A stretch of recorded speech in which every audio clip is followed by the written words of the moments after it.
ఒకటి కాదు రెండు కాదు ఏకంగా 300 కోట్ల రూపాయలతో దుర్గా మండపం సిద్ధమైంది.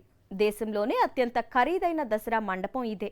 మరి ఇంత ఖర్చు పెట్టి ఆ మండపాన్ని ఎందుకు తయారు చేశారు? ఈ రిచెస్ట్ మండపం ఎక్కడుంది? Watch the story. దేవీ నవరాత్రుల కోలాహలం మొదలైంది. ఊరు వాడ ప్రతి ఆలయం శరన్నవరాత్రి ఉత్సవాలకు సర్వాలంకరణలతో ముస్తాబయ్యింది.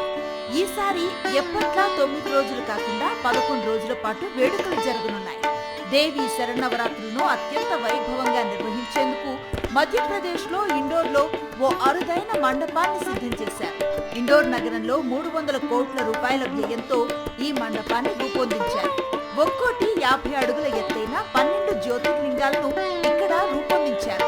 వీటితో పాటు ముంబై లాల్ బాగ్చా వినాయకుడు, ఇండోర్లోని ఖజ్రానా ఆలయ నమూనాలు కూడా ప్రత్యేక ఆకర్షణగా నిలిచాయి. 45,000 అడుగుల వైశాల్యంతో ఏర్పాటు చేసిన ప్రత్యేక మండపంలో 11,000 బంగారు కలశాలతో పూజిస్తారు. 25,000 అడుగుల వైశాల్యంలో మహాయజ్ఞం కోసం యాగశాలను ఏర్పాటు చేశారు. 30,000 కిలోల ఔషధ మూలికలు, 20,000 కిలోల గంధం, 7,000 కిలోల నెయ్యితో 108 మంది పండితులు యాగం నిర్వహిస్తారు. 50,000 అడుగుల్లో భోజనశాల, 20,000 అడుగుల్లో కిచెన్ ను ఏర్పాటు చేశారు. ఇక్కడ రోజు 10 లక్షల మందికి అన్నదానం చేస్తారు.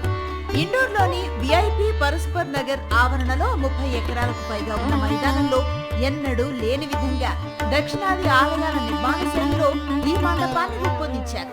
వీటి కోసం ఆంధ్రప్రదేశ్ సహా వివిధ రాష్ట్రాల నుంచి వెళ్లిన 500 మందికి పైగా కార్మికులు గత 3 నెలలు కష్టపడి మండపం పనులు చేశారు. కృష్ణగిరి పీఠాధీశ్వరులైన వసంత విజయానందగిరి మహారాజ్ మార్గదర్శకత్వంలో ఈ నిర్మాణాలు జరిగాయి.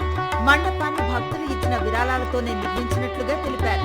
నవరాత్రుల సందర్భంగా గాలిర్ మహందీ, లఖ్వీర్ సింగ్ లఖా, ఉస్మాన్ మీర్, శివమణి వంటి కళాకారుల ప్రదర్శనలతో పాటు అఖిల భారత కవి సమ్మేళనాన్ని జరుపుతారు. ఇక గిన్నిస్ వరల్డ్ రికార్డ్స్ చోటు సాధించే స్థాయిలో ఏర్పాట్లు చేశారు.